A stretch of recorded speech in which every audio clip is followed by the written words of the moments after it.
Thank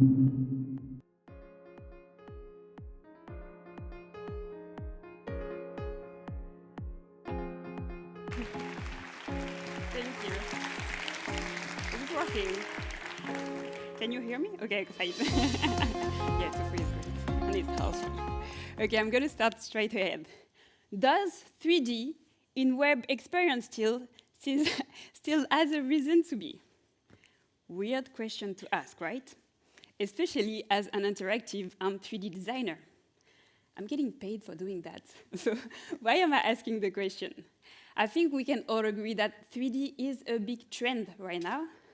And as every trend, it can get overused sometimes, and not always for the right reason. So I wanted to remind myself, and you at the same time, the reason why I started to work in this field and why I absolutely love my job.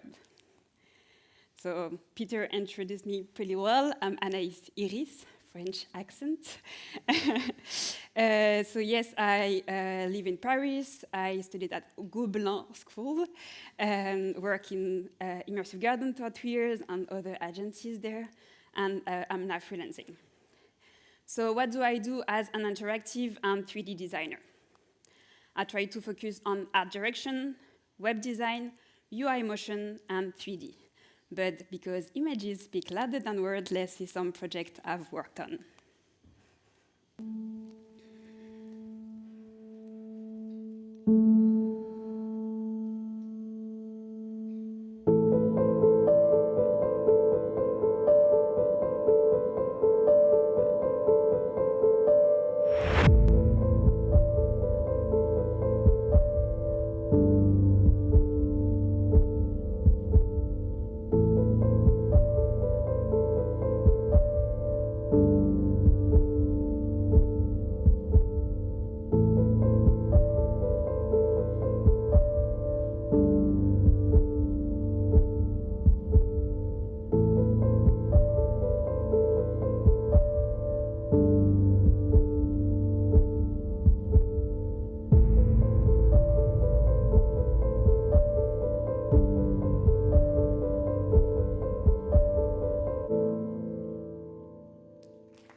Thank you. I hope you like those few sequences. They also make us realize that today catching people's attention is harder than ever. We are constantly triggered by something, flooded by visual information all the time. So as designer, we need to find new ways to create uniqueness and immersion. Lately, we've seen amazing examples of 3D in the web, the metaverse, video game, fashion shows, and more. And in time where we couldn't experience reality because of the pandemic, it also gave a place for ideas in communities that were suffocating. So I think 3D is an amazing way to connect people, and there is like ton of fun stuff to do with it. But first, what is 3D for the web? So there is 2 techniques you can do to have 3D on your website, pre-rendering and real-time rendering. For pre-rendering, the calculation will have been done beforehand by a 3D software like Blender or Cinema 4D. It's creating an image or a video. So it's possible to do really nice renders because you don't have technical limitation. You can do crazy motion, have a lot of effects. But there is no interaction possible except playing the video on scroll or hover. And it can also take a lot of time to edit because you have to redo the render again. So Apple is, for example, the master of using pre-rendering in their website where you can discover their new product while scrolling on the page. Real-time rendering. So it's displaying the 3D at the time of the navigation. So it's a 3D scene with light, camera, and texture. There is tons of interaction possible. You can enter the scene, move the object, interact with them. It's really creative. But there is also tons of technical constraints. It becomes heavy really fast. You need to be careful of the size of the scene, merging objects that need to be merged, blah, blah, blah. So real-time will be used for experiences where you can interact with the scene, but also for smaller modules, because sometimes it's lighter to have real-time 3D than having like a full video on the background. So both have pros and cons, but real-time is more interesting for us because there is tons of interaction possible, so I will focus only on that for this talk. Okay. So there is, wait, I think I missed something. So there is a lot of questions that you need to ask yourself before starting a 3D project. And one of them is, should we use 3D at all costs? Okay, now I get it. Okay, should we use 3D at all costs? Sorry, I'm a bit lost. So there is a ton of ways to create great websites, and some ways have more constraints than others. But 3D, yeah, it's not always easy. So there is 3 questions you need to ask yourself before starting a 3D real-time project. The first one will be, is your audience ready for it? Understanding your audience and its need is the beginning for any project, 3D or no 3D. But to have 3D, you have some constraints that you don't have without. Because it's not always user-friendly. Here I'm talking more about immersive 3D because smaller modules don't have the same problematic. So in some experiences, the unpredictable is desired. Navigation isn't always linear. All interactions aren't available on keyboard, and audio description is not always available. So accessibility can be an issue. Also, sometimes you have to learn a new way to browse on the 3D space. So some people dedicate more time to understand how to do that, except gamers. So also, not all device and connection can handle it. It becomes heavy really fast. But for the web, you need to make it available for almost everybody on laptop, desktop, mobile phone of few generations back, and also for slower connection. Second question, do you have enough time and budget for it? 3D for the web is expensive. And it's not because it's trendy and people are charging more for it. No, it's because it requires time and a team of experts that master the subject. For designer, you need someone who will do a great design, obviously, but also know how to optimize the asset, the texture, and understand the challenge of the interaction. For developer, it's a specific skill too. You need someone who will integrate the design perfectly while keeping in mind the right balance between a sharp rendering and optimization. Third question, does it really make sense? Why are you using it? Are you using it because it's a trend? There is trend in every design field.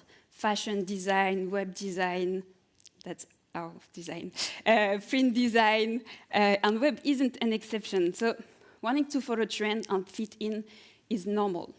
But you should always ask yourself, does it make sense in your case? Will it create value for your brand or for your user? But then, when does it make sense to use 3D in your web experience? So here I'm going to talk about 4 cases where, for me, it creates a lot of value. I'm going to show examples of reference that I like, that I didn't work on, and some projects I work on as well. So the first one is object and places, and for me, it's like a really huge interest in 3D for the web.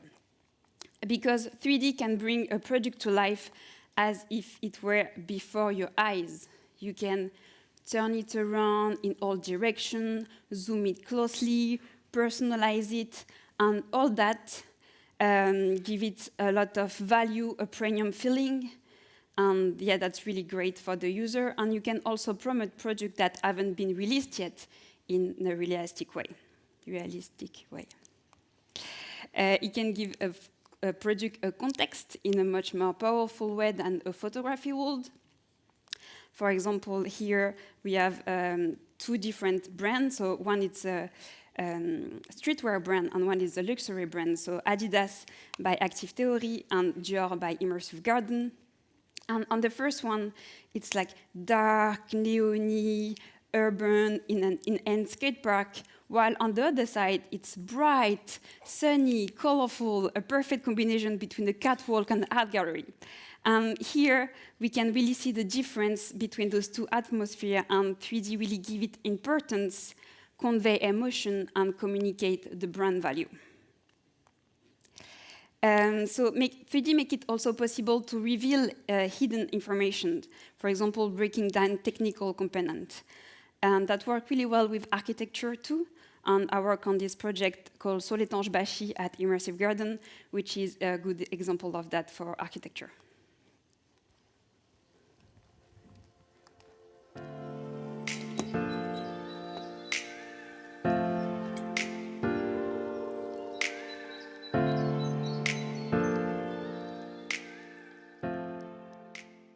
The company specializes in the foundation on the ground, on the technology, the underground construction. So the concept was to create an immersive experience where you can discover the four main achievements while being able to scroll and go underground to discover the work that they actually did. So we work on different renderings that really helps to understand the challenge of the construction with archive images, so like people will have a big picture on what they actually do. So the second one, storytelling, one of my favorites. Telling story allows you to escape for a moment, like in a film or an exhibition, getting carried away in a visual story in a unique way. I really like this quote saying that we are, as species, addicted to stories. Even when the body goes to sleep, the mind stays up all night telling itself stories. And I think that's really true. We all love stories, and 3D is a great way to create stories because it's almost like a movie. You can interact with the scene, move objects. It's so creative. So it's also possible to control the time, like in those two examples. Sorry for the pronunciation, Prometheus Fuel by Active Theory and Medal of Honor by Jump 3. The user is able to control the time and choose at his own pace how fast you want to navigate and discover the story. You can even look at the story backward. And in those two references, I also like that the craft they did in the 3D really helps you to get immersed into the story. And I think those are amazing references. And it's possible to create stories with also fewer elements. And I work on this great project called Midwam at Immersive Garden that is a good example of that.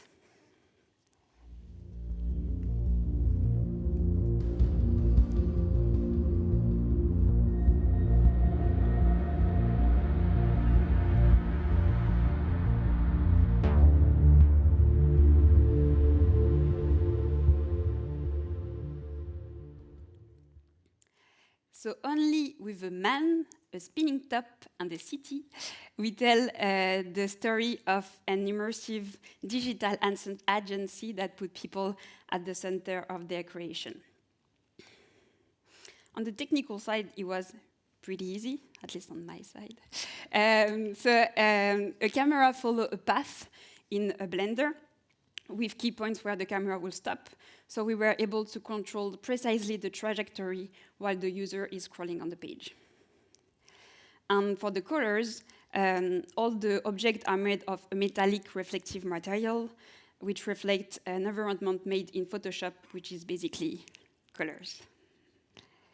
So only with those few elements, we were able to fill 3 pages, so home page, about page, and contact page. And 3D really helps to make it different in a way. Even if we're using the same content, we had effect, change the angle of view, the perspective, and at the end, it looked like a different narrative. Third, create a universe. 3D make it possible to go beyond the limit of imagination, to create a complex universe that is adapted to the client brand that go beyond colors and typography. And you can go with really different direction with 3D. And I wanted to take 2 examples for the same brand. So those are 2 references for Google, Uma Milan by MediaMonk and Google Cloud Infrastructure by Hello Monday. On the first one, you drive into a beautiful, colorful universe of Japanese food. It's a really sensory experience. It's almost like you can taste the food that is around. Beautiful. And the second one is more technical, straightforward, to the point. But because they wanted to focus on the accuracy of Google storage. So both work really well for the message they want to give. And that's the amazing thing with 3D, is that you can create something totally custom to the message that you have and for the client if they have different products as well. So I worked on this really cool festival where we had to design an entire world with the team at Jam 3 Toronto, and it's called Complex Land.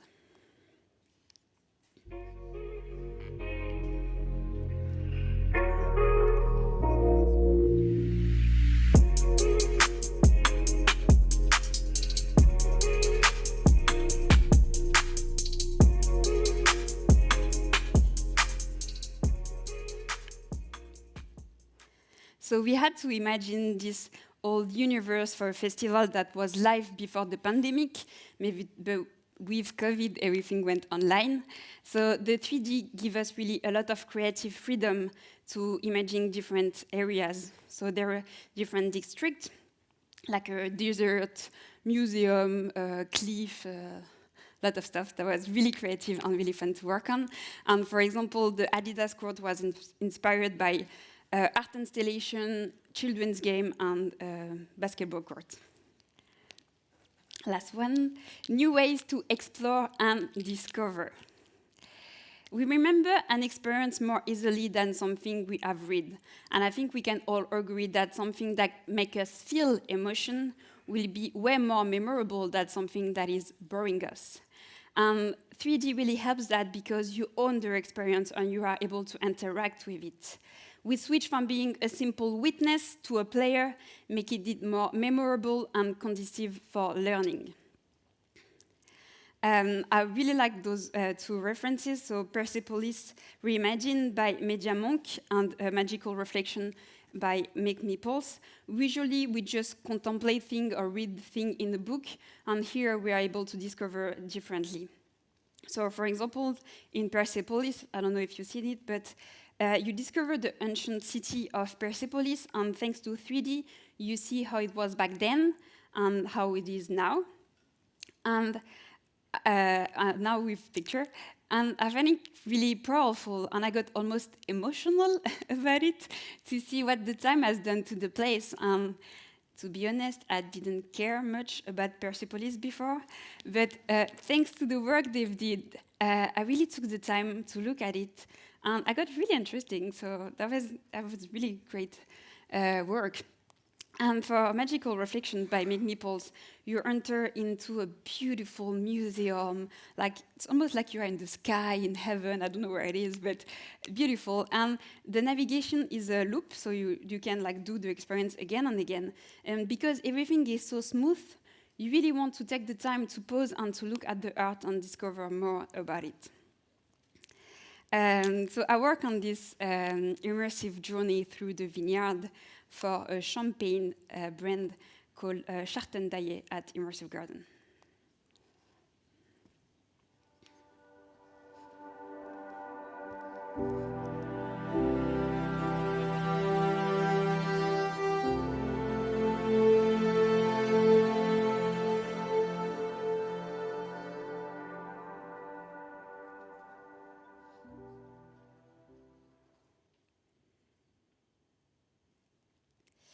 Oops, no, not yet.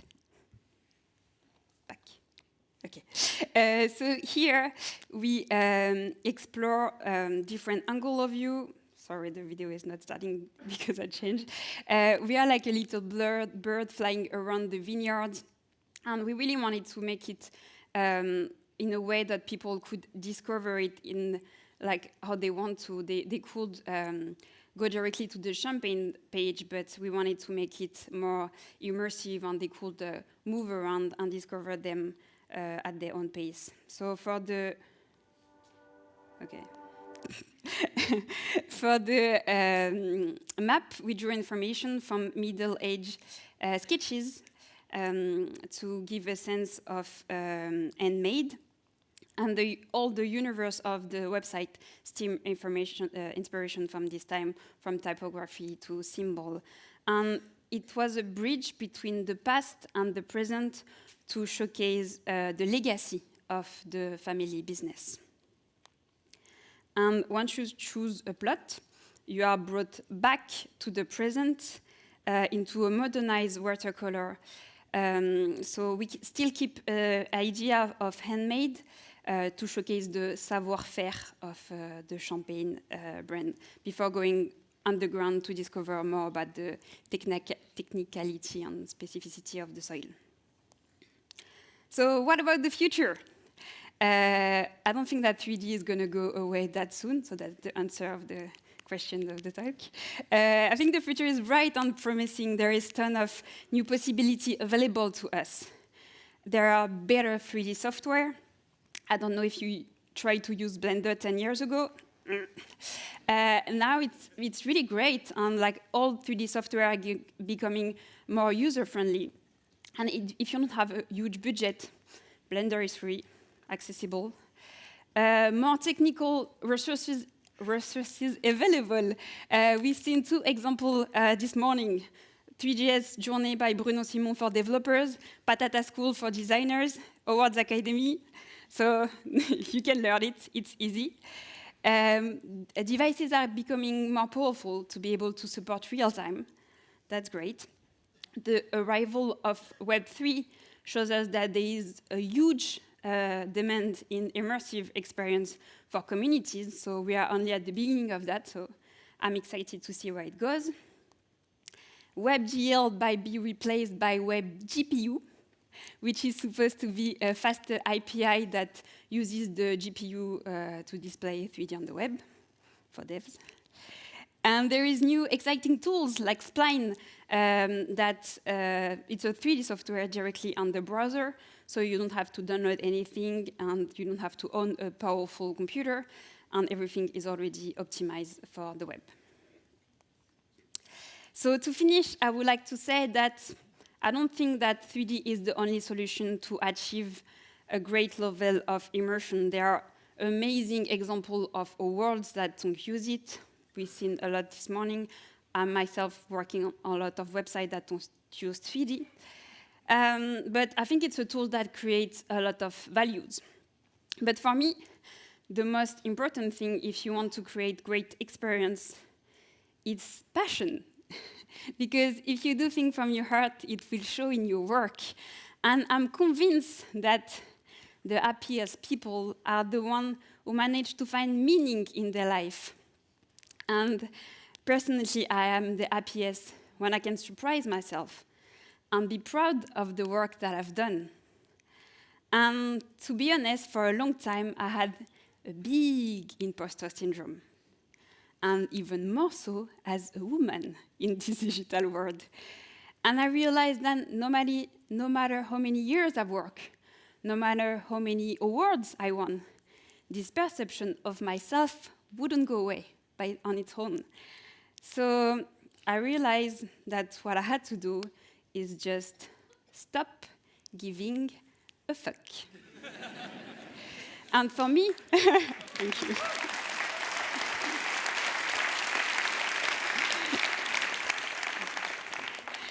And for me, doing everything with passion was the answer to many things.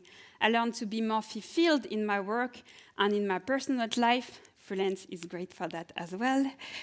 And this is something I wish to all of you. Thank you.